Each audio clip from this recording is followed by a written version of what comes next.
kuri uyu wa gatandatu tariki ya 19 z'ukwezi kwa karindwi umwaka wa 2025 Idoha muri Katari, intumwa za Repubulika ya Demokarasi ya Kongo n'iz'umutwe wa M23 na Alliance Fleuve Congo bashyize umukono ku mahame ngenderwaho y'amasezerano y'amaro hagati y'umutwe wa M23 na AFC na leta ya Kongo. Kugira ngo dusobanukirwe neza ibikubiye muri ayo masezerano, ndi kumwe na Professeur Paul Kananura, n'impuguke muri politike mpuzamahanga n'umutekano. Professeur Paul Kananura, ikaze kuri radio Agasaro Kaburaga.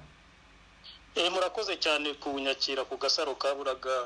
Venuste Nshimiyimana, biranshimishije ko tuganira kuri ibyo bintu by'amahoro mu karere ndetse tukungurana n'ibitekerezo n'ababumva.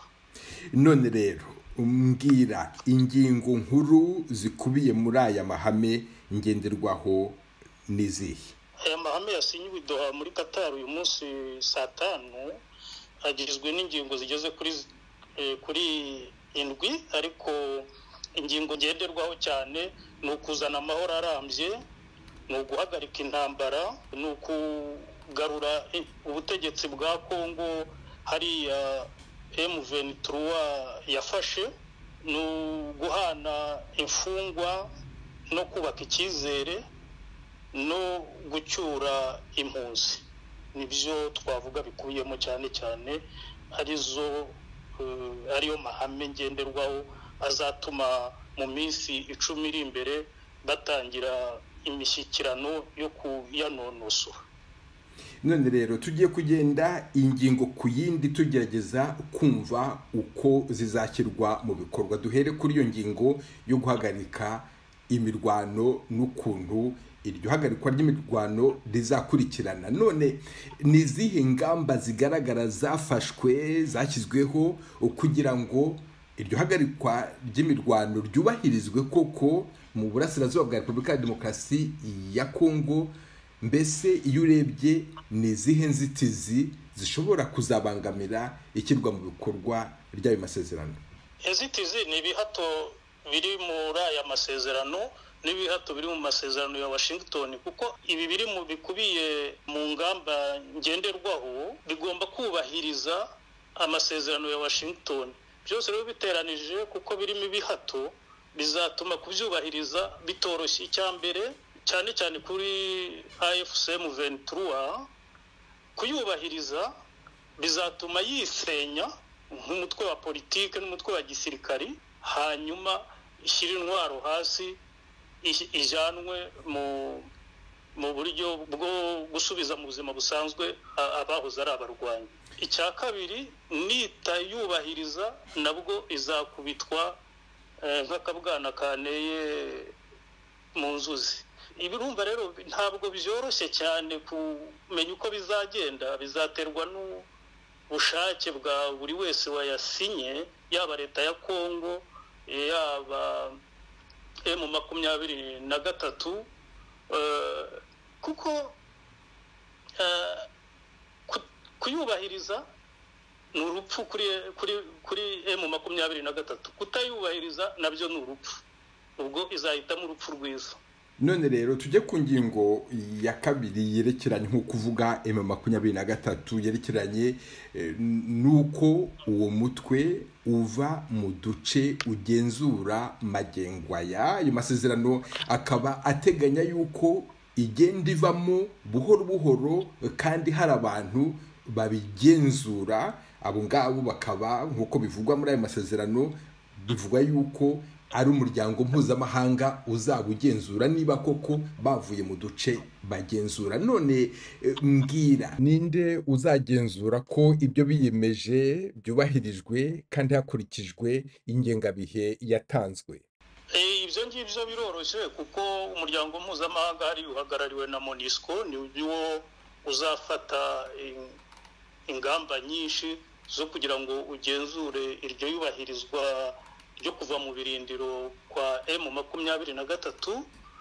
Hanyuma hakiyongeraho n'imiryango yo mu karere, cyane cyane umuryango w'ibihugu by'iburasirazuba n'umuryango wa SADC nabyo biziyongeraho bihagarariwe na Angola muri bya bindi bita CONOPS, Concept of Operation.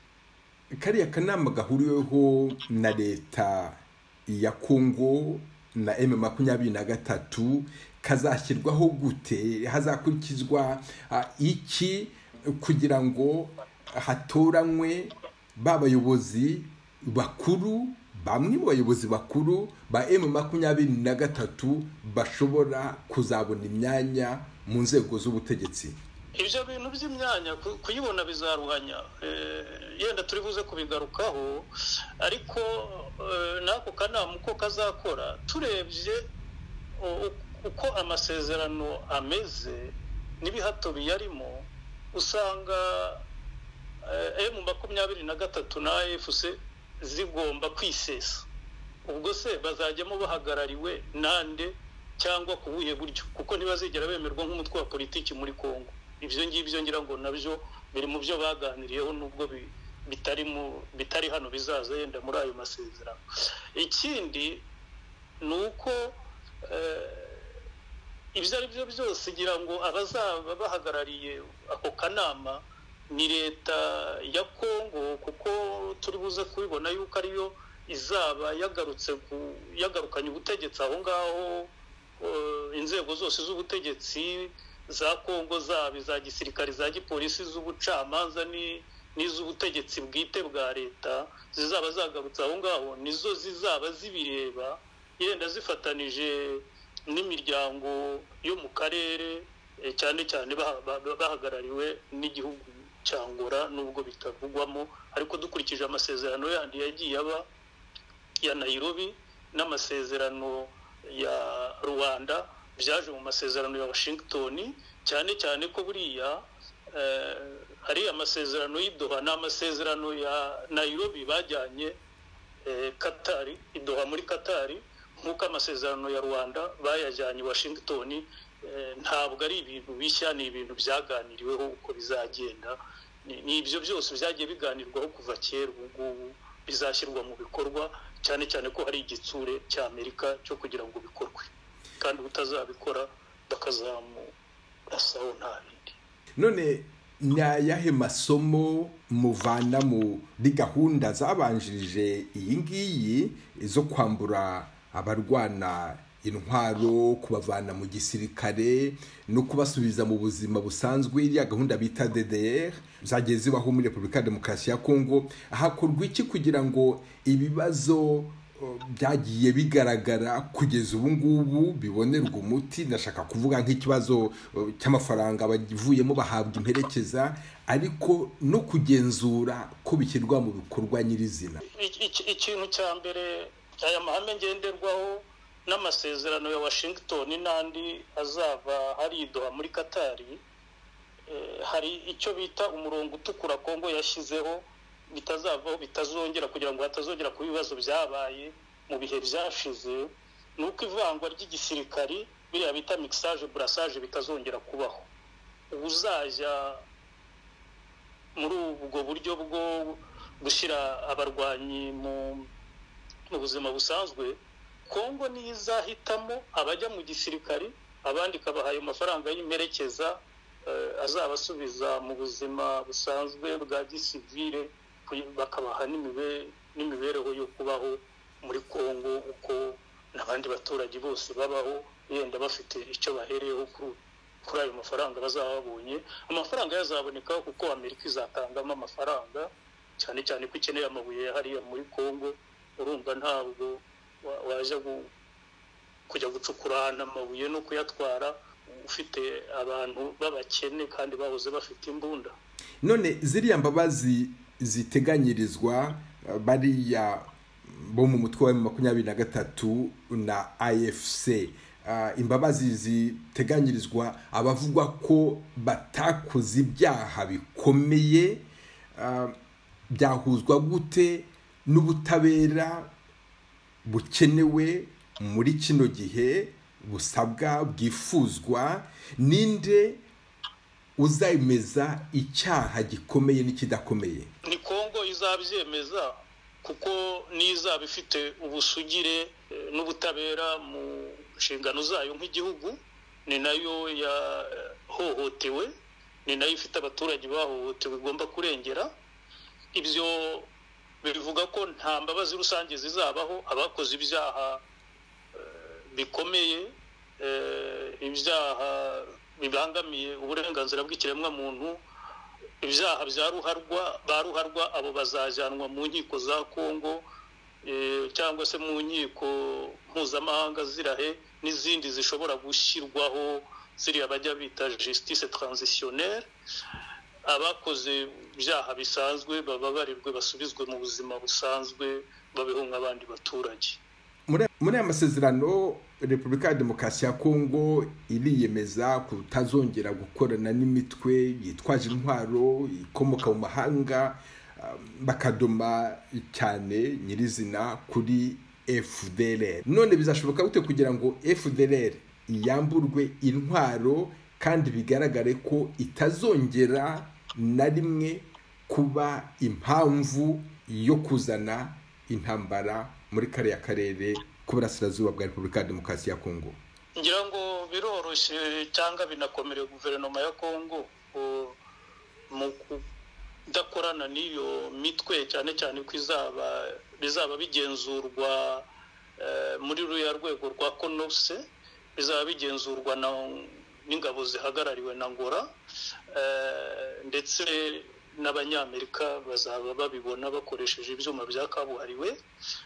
Icyo ni kimwe. Ikindi bavuga ko hari imitwe ine y'amahanga iri hariya mu burasirazuba bwa Kongo, harimo za Red Tabara na ziriya z'Abagande ruguru. Ngira ngo Kongo idakorana nazo, aho bayirega ni uko ikorana na FDLR. Ariko hari raporo y'ubutasi bwa Amerika imaze kwerekana ko FDLR igizwe n'abantu 1,500 b'abasaza, ngira ngo b'abasirikare bakutse amenyo n'imiryango yabo, ko kandi batigeze batera umutekano muke mu Rwanda. Sinzi niba bizahura neza n'ibyo u Rwanda rurega FDLR, cyangwa bizafatwa nk'urwitwazo rwo kwikurikiranyeyo abajenosideri. Ibyo bintu ngira ngo bizasobanukira mu biganiro u Rwanda, Kongo n'abariya bahagarariye iriya komite ihagarariwe na Amerika bazabiganiriramo, noneho banonosore ikibazo cya FDLR, kuko niba ubutasi bwa Amerika buvuga yuko itakiri ikibazo FDLR ku Rwanda, u Rwanda rukavuga ko ari ikibazo, kandi Amerika akaba ari ihagarariye ibintu byose bishobora gutuma ibihugu byombi bigira impaka. Ndumva bitangiye gusa n'ibizamo ikintu cy'igisupusupu, ku buryo kuzabivamo ngira ngo bitazoroha neza, keretse ko hagomba kuba mu kuganira gusobanutse nuko yenda byazagenda mu minsi iri imbere. Hari akanama gateganywa, akanama kazagomba kureba gukurikirana ishyirwa mu bikorwa ry'aya masezerano. Ni bande bazakajyamo bigenga? Mbese kazaba gafite ubwigenge bungana iki? Kazaba gafite ingufu zingana iki ko kuba kakosora ukosheje? Kazaba kakora iki igihe umwe muri abo babiri bashyize umukono kuri aya masezerano atayakurikije? Ibintu byose byaba ibi bya Doha, byaba ibyaganiriweho kera i Nairobi na za Rwanda, byose byinjiye cyangwa n'ibizaza bizinjizwa muri ariya masezerano ya Washington. Ni ukuvuga ko akanama kavugwa ntabwo kazaba ari akanama gashya, ni kariya kanama kari mu masezerano ya Washington gashinzwe gukemura impaka ku bibazo byose bibonetse mu gushyira amasezerano mu bikorwa, kandi ako kanama kayobowe na Amerika.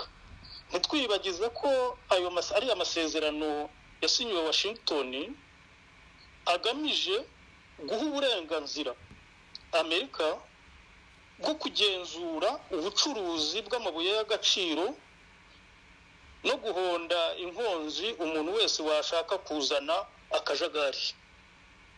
Ibyo rero biroroshye, ako kanama gahagarariwe n'ingwe, icyo izemeza nicyo abandi bazakurikiza.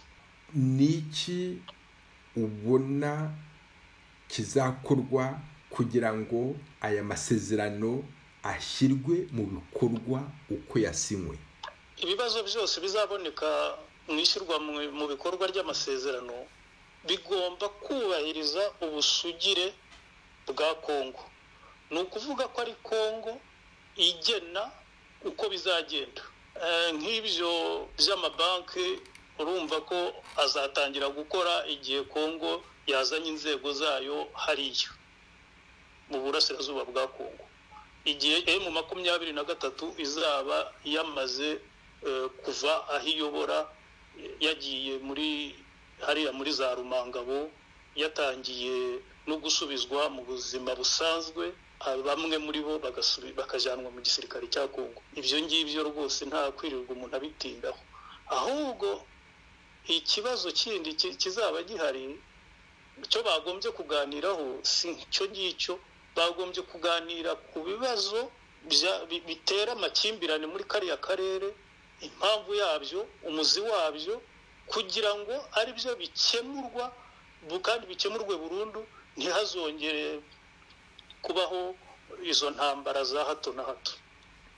Duhereye kuba Repubulika ya Demokarasi ya Kongo isabwa kandi yemeza kutongera gukorana n'imitwe yitwaje intwaro ikomoka mu bindi bihugu, ivuga iki ku ngamba zo kwirinda zari zarashyizweho na leta y'u Rwanda muri utwo duce twa Repubulika ya Demokarasi ya Kongo mu rwego rwo guhashya no kubuza iyo FDLR kugira ngo kuba yahungabanya umutekano w'u Rwanda? Ngira ngo hariya i Doha ntabwo icyo kibazo cy'ubwirinzi bw'u Rwanda bagomba kukivugaho, kuko cyavugiwe Washington, kandi ngira ngo cyaje muri ayo masezerano ya Washington. Gusa buriya ku Rwanda bagombaga nabonye Minisitiri w'Ububanyi n'Amahanga w'u Rwanda na Minisitiri w'Ububanyi bwa Kongo babivuga ku buryo bunyuranye ko hagomba kubanza kuvaho FDLR, noneho hakabona gukurwaho ubwirinzi bw'u Rwanda. Ikindi wari kuwa Kongo akavuga ko ibyo byose bizabera rimwe. Urumva bombi bari guhuzagurika mu gusobanura ayo masezerano, ariko buri ikintu gikomeye mu masezerano ya Washington nuko binjijemo kiriya cyemezo cy'akanama ka Loni gashinzwe umutekano 2773 kakaba igice cy'amasezerano, kandi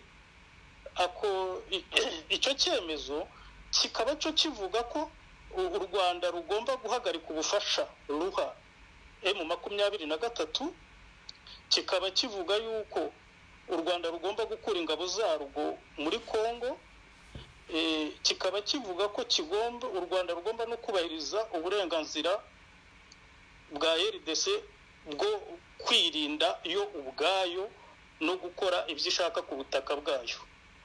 Ibyo bintu rero nabyo ngira ngo bazabiganiraho muri kariya kanama nkemurampaka kayobowe na Amerika, kugira ngo barebe uko ayo masezerano agomba gushyirwa mu bikorwa mu mezi 3 hazashyirwa mu bikorwa. Mu kanya nabonye leta y'u Rwanda isohora itangazo ryishimira biriya bimaze gukorwa i Doha, doko yishimira ari amahame ngenderwaho azavamo amasezerano yo kurangiza intambara burundu muri kariya karere, cyane cyane ko guverinoma y'u Rwanda yamaze no kwemeza ari amasezerano ya Washington. Ibyo byose rero bivuga ko kubishyira mu bikorwa mu minsi iri imbere bizaba, noneho ibishobora kuba bitumvikanye neza bakabicisha muri kariya kanama gasa n'akabari hejuru y'ibihugu byombi kugira ngo kabakemurire impaka cyangwa se kabahe umurongo bagomba kugenderaho. None aya masezerano ateganya iki ku butabera bukenewe muri kariya gace k'uburasirazuba bwa Repubulika ya Demokarasi ya Kongo kabayemo abantu batabarika bahohotewe muri iyi myaka 30 ishize? Amasezerano ya Washington ikibazo cy'ubutabera ntigeze kivugaho.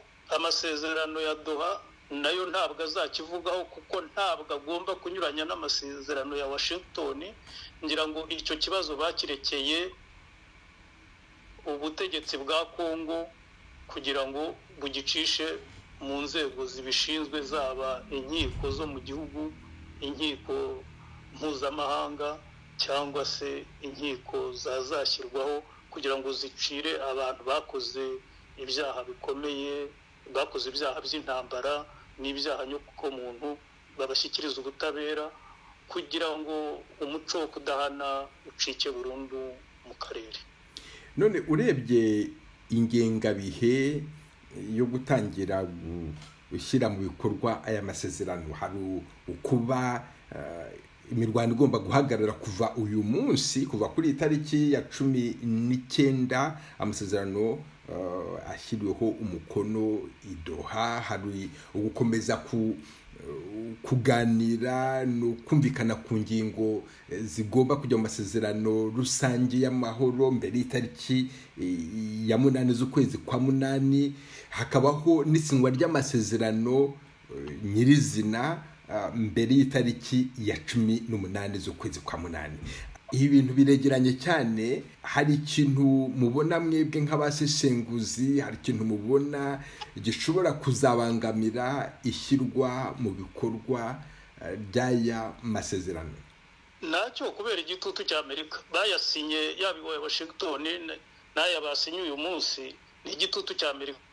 Ngira ngo AFC M23 ejo bundi yashakaga kuva kwikura mu mishyikirano kuko ibyo yari yavuze bari leta ya Kongo yabiteye utwatsi, ishyiraho n'umurongo utukura w'ibyo batagomba kuvuga. Ibyo rero ngira ngo Qatar yise bibwira Amerika irababwira iti ni mubabwire bagumaho, ahubwo mubake na za pasiporo zabo. Bari bahari nk'imfungwa, ntabwo bari bahari nk'abantu bidegembya bari gukora imishyikirano.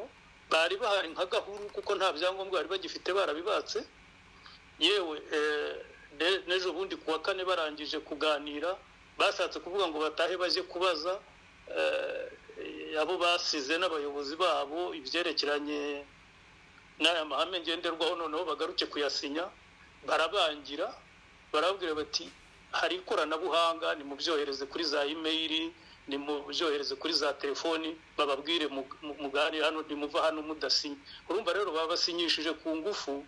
N'ibyo bindi byo mu kwa 8 bazabikora kandi babisinye ku ngufu nk'uko n'ibya Washington ariko byagenze.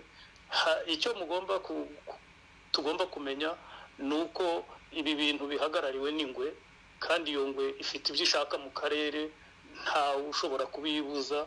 Uzabibuza azakubitwa agashoka mu mutwe. None se iri hagarikwa ry'imirwano rirasa naho rifungura inzira kugira ngo abashoramari baturutse mu bihugu by'amahanga cyane cyane iby'Uburayi na Amerika bishobore kuza gushora imari mu mishinga muri ako karere? Hazakorwa iki? Hafashwe izihe ngamba kugira ngo noneho n'ubwo bukungu bwo muri ako karere butongera kwigabizwa n'abitwaje intwaro cyangwa se n'abantu basarurira mu nduru? Ngira ngo imwe mu ngingo muri za ngingo 9 umuntu azishyize mu buryo butatu bwasinywe Washington, bivuga ko hari ingingo ikomeye ivuga guteza imbere ubutwererane n'ubucuruzi mu karere. Ibyo ngibyo uzabibangamira azahura n'ingorane, cyane cyane ko icyo gihe azababangamiye inyungu za Amerika, kandi inyungu za Amerika muri kariya karere zirakenewe. ubutazi gusoma ibihe bizamuhitana. Ibihe by'isi byarahindutse.